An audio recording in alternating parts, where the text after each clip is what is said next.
오늘 하나님께서 저에게 주시는 말씀은 이 로마서 12장 말씀이고요.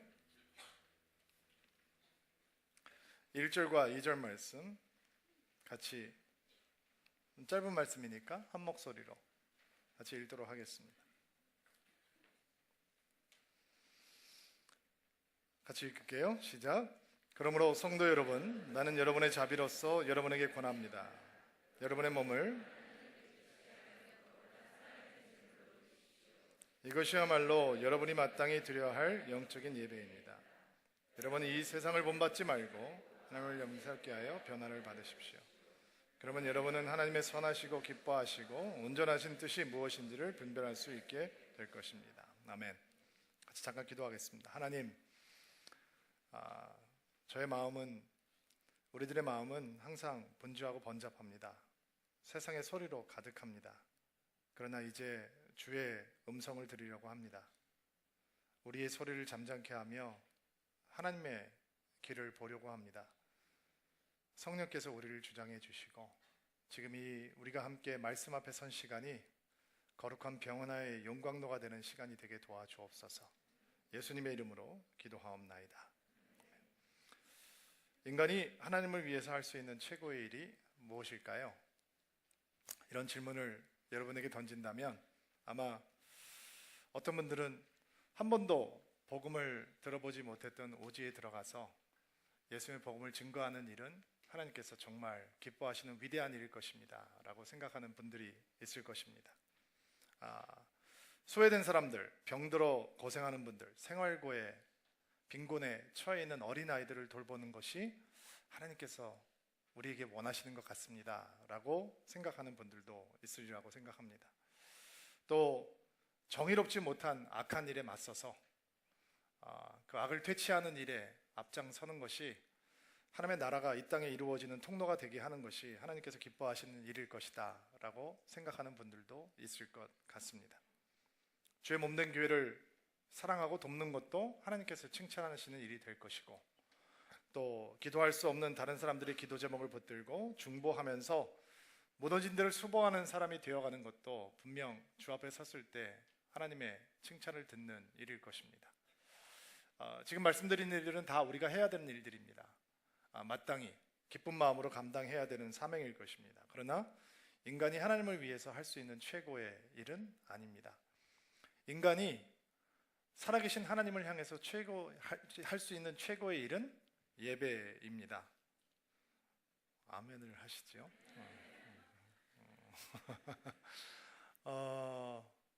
너무 식상하신가요? 회복이라는 얘기를 가지고 누가 게임을 한다는 얘기인데, 어른이 아니고 아이기를 바라면서 회복이라는 주제를 가지고 매일 기도를 하는 시간을 갖자 얘기를 하면서 구태의연하게 예배를 얘기하면 좀 교회가 무책임한 거 아니냐라는 생각을 갖는 분들도 있을 것 같습니다. 그러나 우리가 회복이라고 하는 거대한 주제 앞에서 그 회복이 인간의 자각으로부터 시작되는 것이 아니라 하나님으로부터 출발하는 것이다 라고 믿음을 고백하기에 우리는 회복이라는 주제 앞에서 다시 한번 예배라고 하는 기본에 살펴보는 것으로 첫걸음을 시작하려고 합니다. 교회를 다니면 예배라는 단어에 빨리 익숙해집니다. 맞습니까? 예배. 예배라는 단어를 여러분들에게 말씀을 드리면 각 사람마다 느끼는 감정들이 다 다릅니다. 그리고 사람들이 생각하고 있는 예배의 모습들도 다 다른 것을 알 수 있습니다. 어떤 사람에게 예배는 보는 겁니다. 어떤 사람에게는 예배가 드리는 것이고요, 어떤 사람에게는 예배는 섬기는 것이고, 어떤 사람에게 예배는 수고하는 것이고, 어떤 사람에게 예배는 견디는 것입니다. 가정의 평화를 위해서 이 자리에 나와 계신 분들 주의 이름으로 축복합니다. 어떤 사람에게 예배는 마냥 지루하고요, 어떤 사람에게 예배는 신나는 것입니다. 어떤 분들에게 예배는 노래하는 것이지만 어떤 분들에게는 설교를 듣는 것입니다. 어떤 사람에게는 예배라고 하는 것은 바깥에서 경험할 수 없는 고풍적이고 경건한 분위기에 잠시 젖는 것이기도 하고, 어떤 사람들은 그 예배가 생명줄이 되기도 합니다.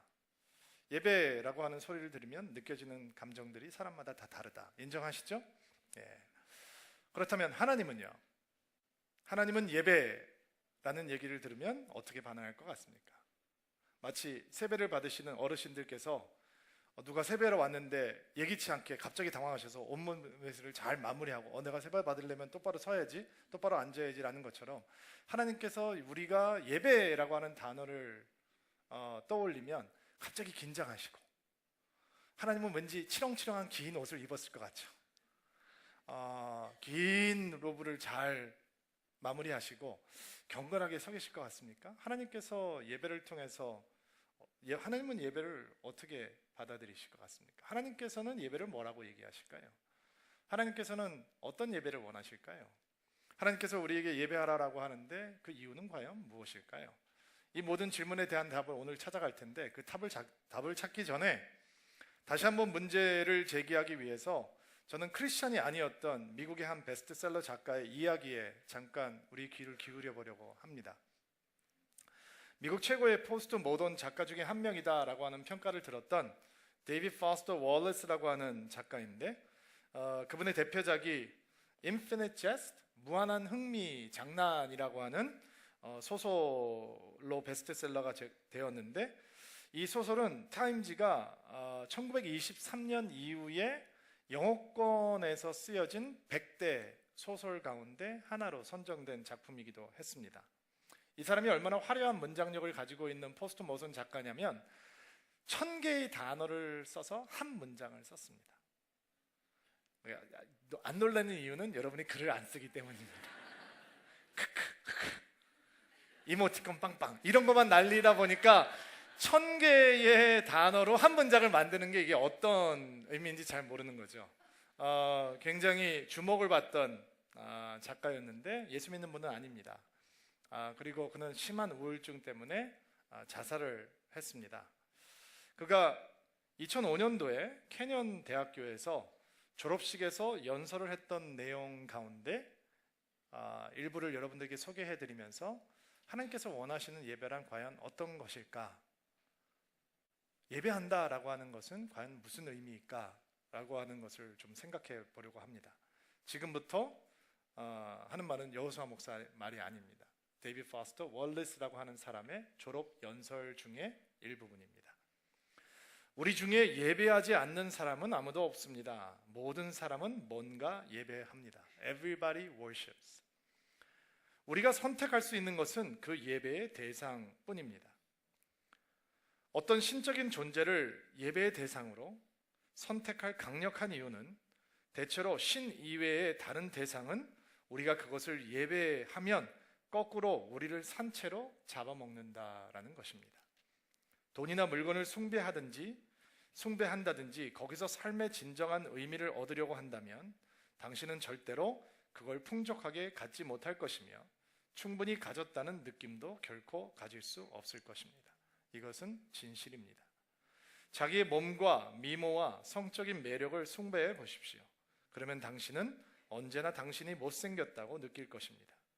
그러다 시간이 지나고 나이가 들어가는 것이 보이기 시작하면 당신의 가족들이 당신을 땅에 묻기도 전에 이미 100만 번 이상의 죽음을 경험할 것입니다. 권력을 예배해 보십시오. 그러면 당신은 결국 약하다고 느끼며 두려움에 떨게 될 것입니다. 그리고 스스로의 두려움에 무감각해지도록 더 많은 권력을 필요로 하게 될 것입니다. 당신의 지성과 똑똑해 보이는 것을 숭배한다면 당신은 항상 스스로 멍청하고 엉터리라고 느끼게 될 것입니다. 그리고 자신의 정체가 들통이 날까봐 날마다 전전긍긍하게 될 것입니다. 이런 형태의 숭배는 자연스럽게 널리 퍼지기 십상인데 그것이 악하거나 죄악이어서가 아니라 그는 넌 크리스찬이니까 이렇게 얘기하는 거죠. 그것이 무의식 중에 선택되기 때문입니다. 이런 숭배, 예배는 기본적으로 우리 안에 설정되어 있는 상태라는 것입니다. 디폴트 세팅이라는 거예요. 핸드폰을 사면 기본 세팅이 되어 있듯이 인간 안에 뭔가 숭배하고 예배하는 것이 디폴트로 세팅이 되어 있다라는 거예요. 그리고 사람들은 이런 예배로 자신도 모르는 사이에 매일매일 빠져 들어가는 것입니다. 하나님을 믿지 않았던 사람이지만 모든 사람이 어떤 것을 예배하는 삶을 살고 있으며 신이 아닌 그 어떤 예배의 대상도 그 예배하는 사람을 산채로 잡아먹어 버릴 것이다, 삼켜버릴 것이다 라고 하는 약간은 과한 표현을 통해서 정말 인간들이 얼마나 위험한 인생을 살고 있는지 경고해 주는 목소리를 들려주었습니다. 넌 크리스천의 말이지만 정신이 번쩍 들죠?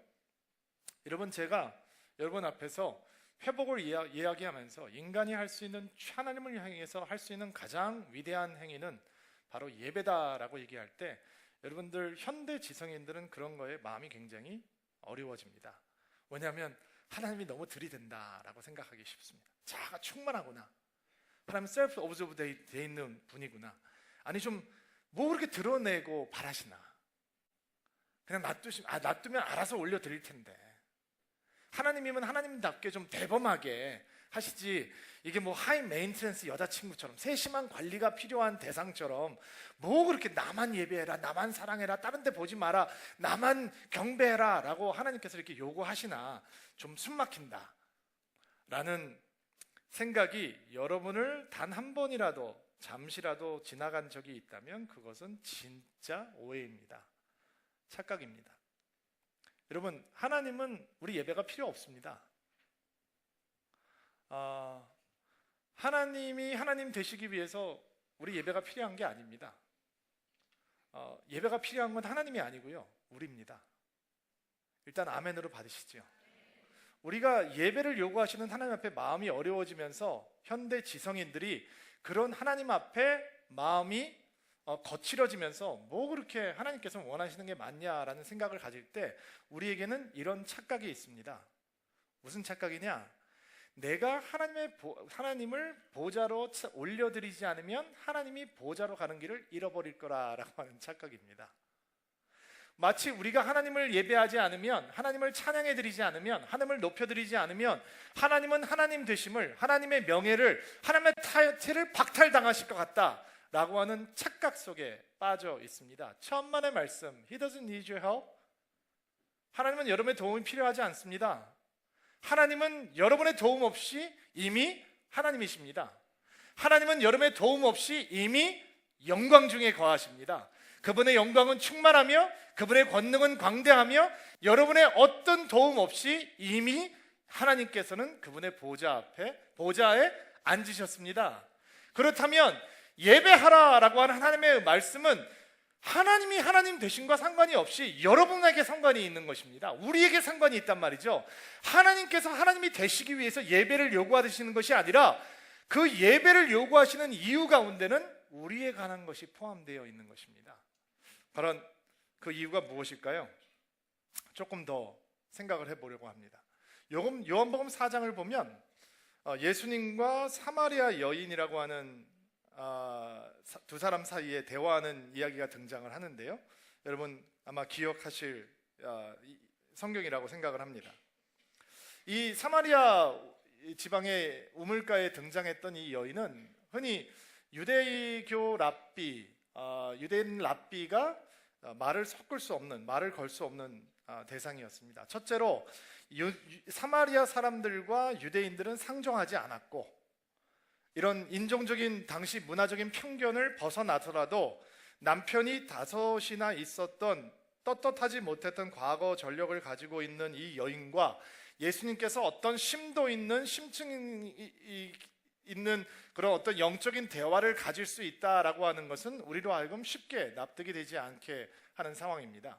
물론 예수님께서 죄인들의 친구가 되셨지만 그러나 그것은 그들에게 생명을 선포하고 그들을 치유하시기 위한 사역이었고, 어떤 깊이 있는 영적인 대화를 만들어가기 위해서는 과연 이 여인이 예수님과 어울리는 사람인지 우리는 쉽게 동의할 수 없는 대상이죠. 남편이 5이나 있었고 지금 살고 있는 남자도 그의 남편이 아니다라고 하는 말은 그녀가 어떤 것들을 숭배하고 살았고 어떤 것들을 따라가고 살았으며 그걸 숭배하며 살아본 결과 그 숭배의 끝자락에서 그녀의 삶은 어떤 모습을 갖추고 있었는지 우리는 누군가 설명을 해주지 않아도 쉽게 어렵지 않게 상상해 해낼 수 있습니다. 제가 소개한 그 하나님을 알지 못했던 포스트 모던 작가가 모든 사람들은 무엇인가 예배하고 있으며 결국 그 사람들이 예배의 대상을 스스로 선택하는 것인데 그 대상이 하나님이 아닐 시에는 결국 그 예배하려고 하는 사람들을 삼켜버린다라고 하는 바로 그 사건이 사마리아 여인에게 일어났던 것입니다. 그리고 그 사건은 제 주위에서, 여러분 주위에서 매일 일어나고 있는 사건이기도 합니다. 여러분, 사마리아 여인의 이야기를 읽으면서 그녀의 화려한 전력을 보고 고개를 젓고 혀를 차면서 이 여인 참 기구하네, 불쌍하다, 나하고는 근데 상관이 없는 얘기다 라고 단정을 하신다면 그것은 매우 어리석고 위험한 생각입니다.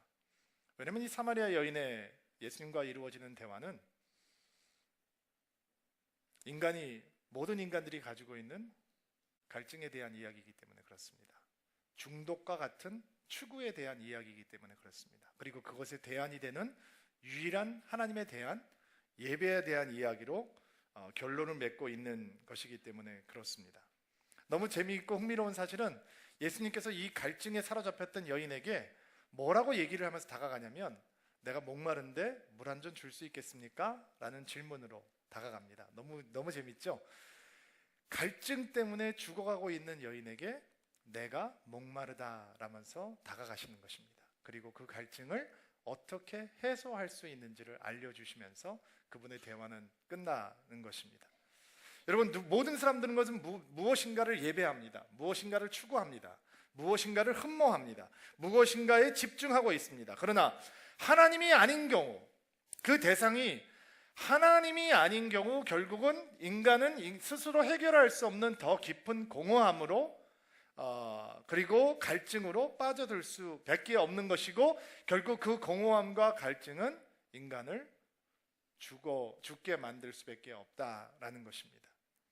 여러분, 예배는 하나님이 필요한 것이 아니라 우리가 필요한 것이다 라고 말씀을 드렸는데 그 이유는 예배는 하나님이 인간을 살리는 유일한 길이기 때문에 그렇습니다.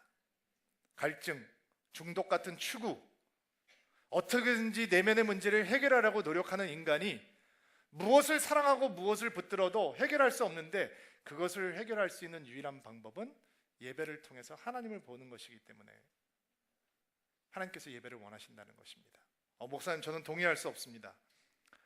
저는 하나님만 예배하는 것만이 우리의 갈증과 이 갈급함을 해결하는 것이라고 믿지 않습니다. 저에게는 가족이 있습니다. 저에게는 친구가 있습니다. 저에게는 의미 있는 일이 있습니다. 라고 생각하시는 분들도 좀 있을 것 같아요. 그러면 제가 이렇게 질문을 던져보겠습니다. 여러분, 누군가를 열령이 사랑한다고 칩시다. 내가 사랑하는 대상이 있습니다. 한 여인을, 한 남성을, 가족을, 아이를 전심을 다해서 사랑합니다. 가치 있는 일입니다. 묻겠습니다. 그 사람을 사랑하기 때문에 여러분의 걱정이, 근심이, 불안이, 두려움이 사라지든가요? 여러분, 요즘 기본으로 돌아가며 가족에 대한 생각이 더 깊어지고 있습니다. 그리고 자꾸 가족들끼리 시간을 보내려고 합니다. 여러분, 가족에 집중합니다. 그러면 여러분의 근심이, 걱정이 다 권세를 잃고 떠나가든가요? 여러분, 한 5초 동안 여러분들이 정말 행복해질 수 있는 상상을 한번 해보시기를 권해드립니다. 딱 5초 동안입니다. 우리는 평안함과 안락함이 우리의 근심과 두려움을, 풍요로움이 우리의 염려와 근심을 걷어갈 것이라고 생각합니다. 그렇다면 제가 5초 동안 여러분들이 아주 행복한 상상을 할 수 있도록 도와드리겠습니다. 이 세상에서 가장 부유하고 가장 제너러스한 왕이 여러분을 양자로 입양한답니다. 여러분은 모든 걸 다 가질 수 있습니다. 자, 묻겠습니다. 이제 그 여건이 여러분의 인생을 24시간이라도 사줄 수 있을까요? 여러분이 죽음에 대한 공포를 그 양자됨이 해결할 수 있나요? 없습니다. 우리가 흠모하는 대상이 하나님이 아닌 경우 그것은 결국 우리를 사로잡고 말 것입니다. 우리는 더 깊은 갈증 가운데 빠지게 될 것입니다. 더 깊은 공허함 속으로 빠지게 될 것입니다. 그래서 예배는 하나님께서 사람을 살리는 기적인 것입니다. 예배를 통해서만 우리의 갈급함이 회복되며 하나님을 볼 때만 우리 갈증으로부터 벗어나 죽음에서 생명에 이르게 되는 것입니다. 예배는 우리를 살리기 원하시는 하나님께서 베풀어 주시는 기적입니다. 하나님께서 원하시는 사람을 살리는 예배란 그러면 어떤 것입니까? 알려드려야 되겠죠? 오늘 본문으로 돌아가 봅시다. 로마서 12장 1절 말씀 읽어주시겠어요? 1절 말씀 시작.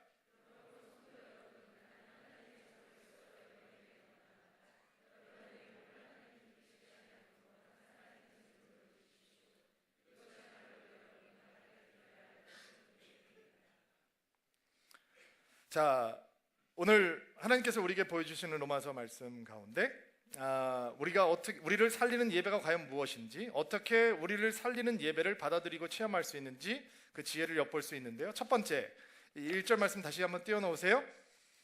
자, 첫 번째 여러분들께서 주목하셔야 되는 단어는 몸이라고 하는 단어입니다. 몸을 살아있는 제물로 드리라라는 것입니다. 자, 첫 번째, 여러분이 여러분을 살리는 예배를 경험하기 원하신다면 하나님께서 원하시는 진정한 예배란 여러분의 몸이 거룩한 제물로 드려지는 것입니다. 자, 이 편지를 쓴 사람은 사도 바울입니다. 구약에 정통한 사람이었습니다. 구약을 조금만 아는 사람이라면 살아있는 제물이라고 하는 말은 말도 안 되는 얘기입니다. 마치 졸면서 은혜 받으세요 라고 하는 것이 말이 안 되는 것과 똑같습니다. 제물이라고 하는 것은 죽어야 올라갈 수 있는 것입니다. 제단에 올라갈 수 있는 동물은 살아 있으면 안 되는 것입니다. 근데 그것을 모를 리 없는 사도 바울이 여러분의 몸을 살아있는 제물로 드리라라고 얘기하고 있습니다. 무슨 얘기일까요? 사도 바울이 인간을 너무 잘 이해하고 있는 것 같아요. 사도 바울은 사람들이 예배가 몸이 드려지는 것이다 라고 하는 것을 자꾸 일부러 잊으려고 하는 것을 꿰뚫고 있는 것입니다. 무슨 얘기냐? 여러분, 우리는 이 시간이 예배의 시간이라고 생각합니다. 주일 12시 반, 이 시간이 예배의 시간인 거예요. 이 시간 예배 드리면 나는 예배를 잘 드렸다라고 생각합니다. 근데 하나님께서 원하시는 예배, 여러분을 살리는 예배는 그런 예배가 아닙니다. 여러분이 몸, 육신이 살고 있는 모든 삶의 영역, 여러분의 학교, 여러분의 직장 생활, 여러분의 가정, 여러분의 모든 인간관계, 자녀와의 관계, 친구와의 관계, 애인과의 관계, 부부와의 관계, 성도와의 관계, 직장 동료와의 관계, 여러분이 말하는 것, 듣는 것, 보는 것, 느끼는 것, 여러분이 발로 걸어 다니는 것, 여러분이 돈을 버는 방법, 돈을 쓰는 방법, 돈을 세이브하는 방법까지도 여러분의 육신이 살고 있는 모든 삶의 영역은 예배 속에 들어가 있다라는 것입니다. 근데 사람들은 보통 어떻게 생각하냐? 주일날 12시 반이 예배 시간인 거예요. 하나님, 그때는 마음대로 들어오십시오. 12시 반에 시작하면 2시면 예배가 끝날 겁니다. 그러나 끝나고 나면 다음 주까지 나를 내버려 두십시오. 그리고 다음에 만났을 때 또 나를 축복해 주십시오 라는 생각이 사람들 안에 쌓여 있다는 것입니다. 그래서 월요일날 출근하면 예배는, 하나님은 뒤편입니다. 내가 직장에서 살아가는 것, 학교에서 살아가는 것, 내가 이 세상에서 살아가는 것들은 하나님과 별로 상관이 없이 진행되는 경우가 많이 있다는 것입니다. 그런데 사도 바울은 당신을 살리는 예배는, 하나님께서 원하시는 예배는 당신의 몸이 하나님 앞에 거룩한 제물로 통째로 드려지는 거라는 것입니다. 자, 모든 사람들은 하나님을 초청하고 싶지 않은 영역이 있습니다. 근데 바로 거기가 예배가 임하는 곳이어야 된다는 것입니다. 그것이 하나님께서 원하시는 살아있는 예배라는 것입니다. 사도 바울은 고린도전서에서 우리의 몸이 성령의 거룩한 성전이 되었다라고 얘기합니다. 우리의 영이 성령의 거룩한 성전이 되었다라고 얘기하지 않고 우리의 몸이 성령의 거룩한 성전이 되었다라고 얘기합니다. 자, 여러분 상상을 해보십시오. 칼이 있습니다. 의사의 손에 쥐어집니다. 그것은 사람을 살리는 도구입니다. 자, 상상을 바꿉시다. 도둑이 칼을 들고 있습니다. 이거는 사람을 죽이는 폭력의 도구가 되는 것입니다. 자, 우리의 몸을 살아있는 하나님의 거룩한 제물로 드리십시오.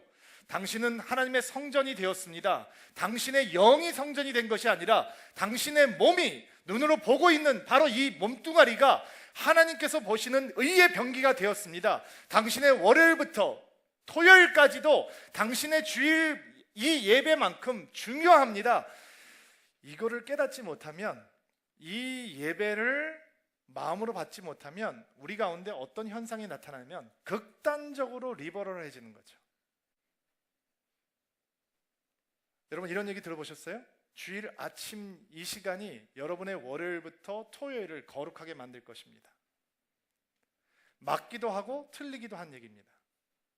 그러나 성령께서 진정으로 우리에게 원하시는 것, 성경이 우리에게 가르쳐주고 있는 것은 몸을 살아있는 제물로 드리라는 것. 그것은 우리의 월요일부터 토요일, 아니 주일날 드리는 이 시간 때문에 우리의 모든 삶의 영역이 주님 앞에 올려지는 그런 진정한 예배라는 것입니다. 자, 두 번째, 우리를 살리는, 하나님께서 진정으로 원하시는 예배는 2절 말씀 한번 띄워놓으세요.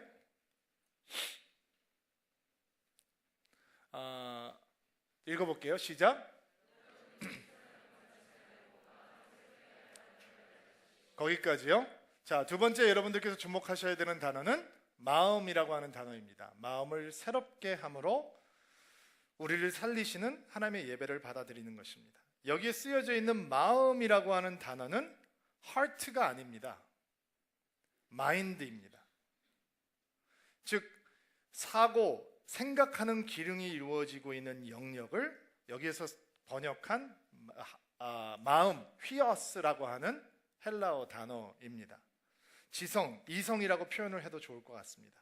우리가 예배의 회복으로 간다라고 하는 생각을 할 때, 예배를 회복해야 된다라고 할 때 감성적인 느낌이 바뀌어야 변해야 된다라고 생각하는 분들이 있을 수 있을 것 같습니다. 하나님을 향한 감정이 살아나야 예배가 회복되는 것이다. 예배를 하다가 눈물도 좀 흘리고 가슴을 치기도 하고 이런 어떤 감정적인 이 커넥션이 있어야 예배가 회복되는 것이다. 아내들은 자꾸 이런 얘기를 들으면 남편을 콕 찌릅니다.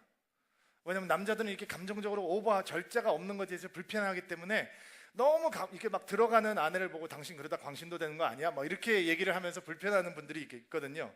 근데 사도 바울은 예배의 회복에 대해서 얘기하면서, 예배를 가르치면서 당신의 감정을 새롭게 하라라고 얘기하지 않고 당신의 휘어스, 마인드, 지성, 이성을 새롭게 하라라고 도전하고 있는 것입니다. 왜냐하면 예배의 감정적인 요소가 분명히 있기는 있지만, 그러나 예배는 우리의 지성을 강력하게 초청하고 있기 때문입니다. 우리가 회복해야 하는 예배, 우리를 살리는 예배는 우리가 진리로 우리의 지성과 이성을 새롭게 해야 된다라고 하는 사도 바울의 도전을 여러분들은 진지하게 받으셔야 됩니다. 왜냐하면 우리가 지금 살고 있는 이 시대는 한국 기독교 역사상 가장 교육 수준이 높은 시대일 것입니다. 맞습니까? 그러나 한국 기독교 역사상 성경에 대해서 가장 무지한 시대를 살고 있을지도 모릅니다. 중세에 살고 있던 크리스찬들은 아무리 탁월한 학자들이라도 우리가 접할 수 있는 인포메이션의 몇십 분의 1밖에 접하지 못했을 것입니다. 그러나 우리는 지금 어떤 시대에 살고 있냐면, 과거에 어떤 시대를 살았던 사람보다, 아니 불과 우리보다 50년 전에 살았던 아주 탁월한 학자들보다 어떤 인포메이션인지, 어떤 성경에 대한 자료든지 그냥 몇 번 타이핑을 침으로 우리 책상 안으로 다 쏟아주려 들게 할 수 있는 시대에 살고 있습니다. 그러나 우리가 살고 있는 이 시대는 진리에 대해서 어떤 시대보다 무관심한 시대가 되어가고 있지 않은가라는 생각을 떨쳐버릴 수가 없기 때문입니다. 우리를 살리는 예배는 우리의 마음, 마인드, 생각하고 사고하고 깊어지고 넓어지고 배우는 지성을 포함하고 있는 것입니다. 아니, 당연히 포함해야 하는 것입니다. 하나님의 말씀, 하나님의 진리로 우리의 세계관이 형성되고, 우리가 세상을 바라보는 생각, 우리가 세상을 바라보면서 얘기하는 사고 능력, 서로를 바라보면서 생각하는 근거, 자녀를 키우는 교육관, 역사를 해석할 수 있는 관점, 사회 경제를 바라볼 수 있는 통괄적인 사상이 하나님의 진리에 의해서 만들어져야 되기 때문에 그렇습니다. 예배는 그것을 요구합니다. 근데 사람들이 지성을 하나님 앞에 드리지 않습니다. 마음으로는 하나님을 닫습니다. 얘기해보면 상식만 나옵니다. 얘기하면 결국 정치적인 성향 다 드러납니다. 그러나 예배는 그런 것이 아닙니다. 예배는 우리의 지성이 진리로 거듭나는 것입니다. 여러분, 마음속에 하나님의 진리가 여러분의 마인드를 가득 채울 수 있는 축복이 있게 되기를 예수님의 이름으로 축원합니다. 자, 그러면 몸과 마음을 하나님께서 원하는 예배의 자리로, 진정한 예배의 자리로, 어떻게 우리가 우리를 살리는 예배로 살아나기 위해서 그럼 어떻게 해야 되느냐? 뭐를 해야 되는 겁니까? 목사님 좀 가르쳐 주십시오. 우리의 몸을 다 드리고 살아있는 제물로 우리의 마인드를 진리로 새롭게 하는데, 그럼 어떻게 하면 그렇게 될 수 있습니까? 2절 말씀 다시 띄워놓으세요. 자, 키워드는 세상을 본받지 말고 라는 하는 단어에 있습니다. 세상을 본받기를 거부함으로 가능한 것입니다. 영어 성경을 보니까 세상의 패턴을 따르지 말라, 세상의 패턴에 순응하지 말라라고 하는 표현을 썼습니다.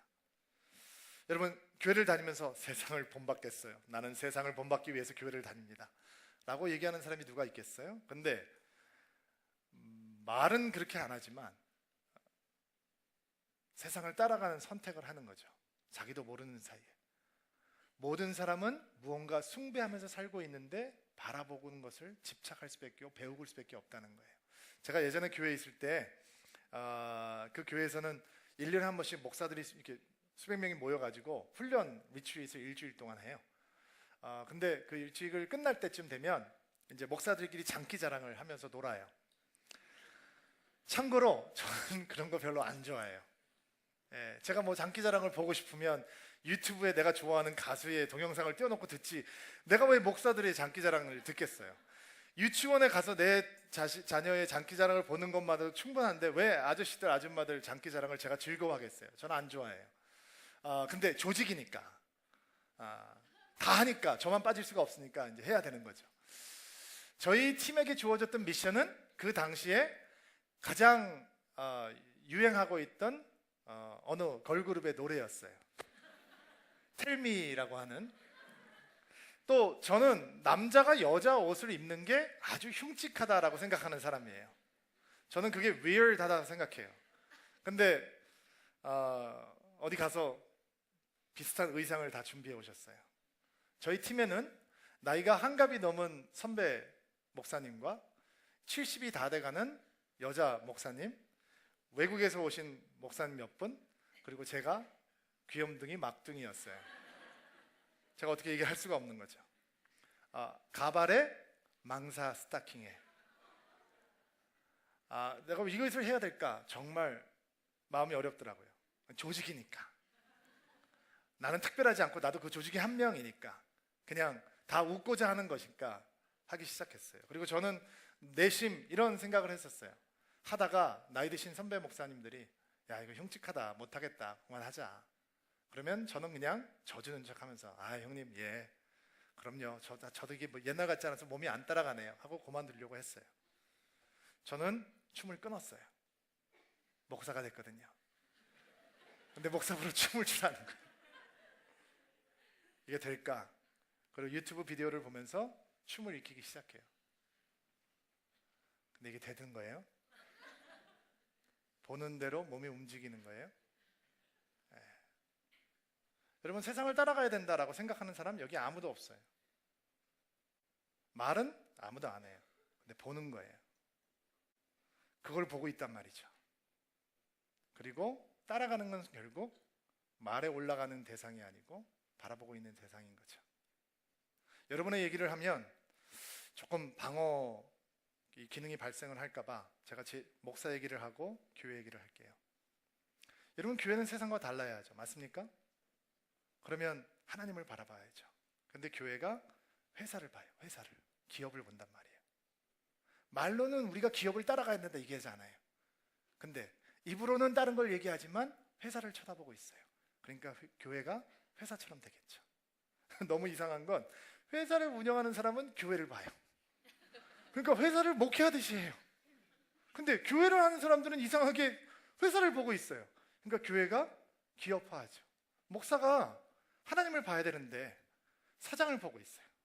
사장을 따라가야 되겠다가 얘기하는 목회자는 어느 누구도 없을 거예요. 근데 거기를 쳐다보고 있단 말이에요. 그거를 보고 있어요. 그러니까 사장처럼 사는 거예요. 회장처럼 되기를 원하는 거죠. 우리가 무엇을 바라보고 있느냐가 우리가 어떤 열매를 맺느냐를 당연히 드러내는 거죠. 여러분, 제가 조금 더 이해하기 쉽게 설명을 해볼까요? 여러분, 우리가 맨날 보고 있는 게 있어요. 그게 뭔지 아세요? 애들을 키워보신 분들은 금방 알 수 있는데, 유치원을 들어가는 나이의 전후 때의 아이들이요, 보물 상자를 만들어요. 대부분 쓰다 버린 상자예요. 그냥 상자에다가, 종이 상자에다가 예쁜 종이를 붙였다고 스카치 테이프를 덕지덕지 붙이는데 우리가 보기에는 허접한 낡은 상자일 뿐이에요. 그리고 아이들이 보물 상자를 만들어서 거기다가 자기가 생각하기에 중요한 거를 막 집어넣어요. 저는 사실은 딸만 키워본 사람이기 때문에 우리 딸들을 보니까 그 보물 상자에 뭐를 집어넣냐? 구슬, 또 머리핀. 근데 대부분 부러진 머리핀이에요. 쓸 수 있는 머리핀은 딴 데 가서 써야 되니까 항상 부러진 머리핀, 플라스틱 목걸이, 옷이 벗겨진 인형. 왜 인형의 옷이 벗겨 있냐? 지가 벗기긴 벗겼는데 아직 다시 입힐 수 있을 만큼 손이 이게 안 되니까 벗겨놓고 또 옷은 어디다 줬는지 잊어버리고 그냥 벗겨진 채 이제 집어넣어 놓은 거예요. 그리고 낙서처럼 그려놓은 그림, 그리고 거기에 꼭 자기 이름을 커다랗게 아주 크게 쓰는 거죠. 그리고 소파 밑에서 찾은 동전 몇 개, 구겨진 가족 사진, 뭐 대충 이런 거예요. 그것도 남에게 보여줄 수 있는 사진 아니에요. 근사한 사진은 다 사진 틀에 들어서 올라가 있고 엄마 아빠가 별로 신경 안 쓰는 사진을 보물처럼 간직해서 보물 상자에 집어넣은 거죠. 그리고 잘 덮어서 선반 위에다가 어디 시크릿 플레이스에다가 잘 숨겨 놓는 거예요. 그리고 또 꺼내가지고 와요. 그리고 자랑해요. 아빠 이 목걸이, 구슬, 인형, 이거 꽃처럼 안 생겼는데 아무튼 꽃이라는 거죠. 근데 나이가 들어도 사람은 변하지 않아요. 종이 박스는 은행 구자로, 증권 구자로, 플라스틱 목걸이는 조금 더 값이 비싼 아이템으로 변할 것뿐이에요. 하나님 보시기에는 다 웃기는 얘기예요. 여러분과 제가 그 누더기 같은 보물 상자를 바라보며 거기에서 만족을 찾으려고 하는 순간 예배는 우리를 살리지 못해요. 예배를 드리면서도 걱정해요. 기도를 하면서도 낙심해요. 교제를 하면서도 사랑을 느끼지 못해요. 설교를 들으면서도 하나님은 멀어요. 그런데 여러분이 살 수 있는 유일한 길이 있어요. 원하는 것을 추구하는 게 아니고요, 하나님을 보는 거예요. 그 하나님께로 가면 여러분이 살아나요. 예배를 하면 여러분들이 회복되기 시작해요.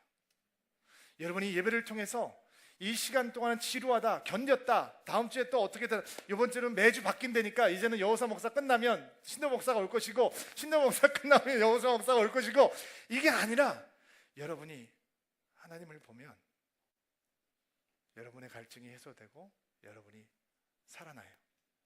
그래서 하나님은 예배하라 라고 말씀하시는 거예요. 저는 사실 오늘 세 번째 예배인데 예배드리다 이런 감동이 생겼어요. 예배를 드리는데도 살아나지 않는 사람들이 있어요. 오늘 기도해 드릴게요. 2시 예배, 2시 반 예배가 있으니까 제가 2시 20분까지 기도할게요. 여기도 예배 준비해야 되니까 청년부 예배하는 사람들한테는 좀 양해를 구하고, 제가 설교를 끝난 다음에 저희 예배팀들이 나와서 예배를 하고 축도로 마무리를 할 텐데, 그리고 그냥 오늘은 제가 오늘 여러분들하고 인사를 안 할게요. 그리고 아까는 커피숍으로 내려와 달라고 부탁을 했는데 제가 오늘 기도를 좀 할게요.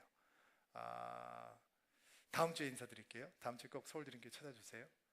예배가 무너졌는데 예배가 나를 살리지 않아서 하나님 오늘 내 예배를 회복시켜 주십시오 라고 간절히 소망하는 분들, 오늘 여러분들을 위해서 기도하는 시간을 가지려고 합니다. 기도할 때 여러분의 예배가 회복되는 놀라운 축복이 있게 되기를 바랍니다. 오랫동안 앉아 계셨는데 한번 일어나시겠어요? 우리 다른 목사님들도 많은 분들이 기도받기 원할 테니까 예배가 끝난 다음에는 같이 앞에서 같이 안수하면서 기도하는 시간을 가졌으면 좋겠고요. 자, 우리 가슴에 다 손을 얹으시기 바랍니다. 주님, 예배가 우리를 살렸으면 좋겠는데 그게서 주께서 원하시는 것인데 주님 앞에 예배를 드리면서도 우리는 살아있지 못했습니다. 그리고 이 시간 주의 회복을 간절히 소망합니다. 회복시켜 주옵소서. 하나님을 향해서 살아나게 도와주옵소서. 하나님의 생기를 우리 가운데 불어넣어 주시고 다시 한번 우리 예배가 주님 보좌 앞으로 세워지는 복된 시간 되게 도와주시옵소서.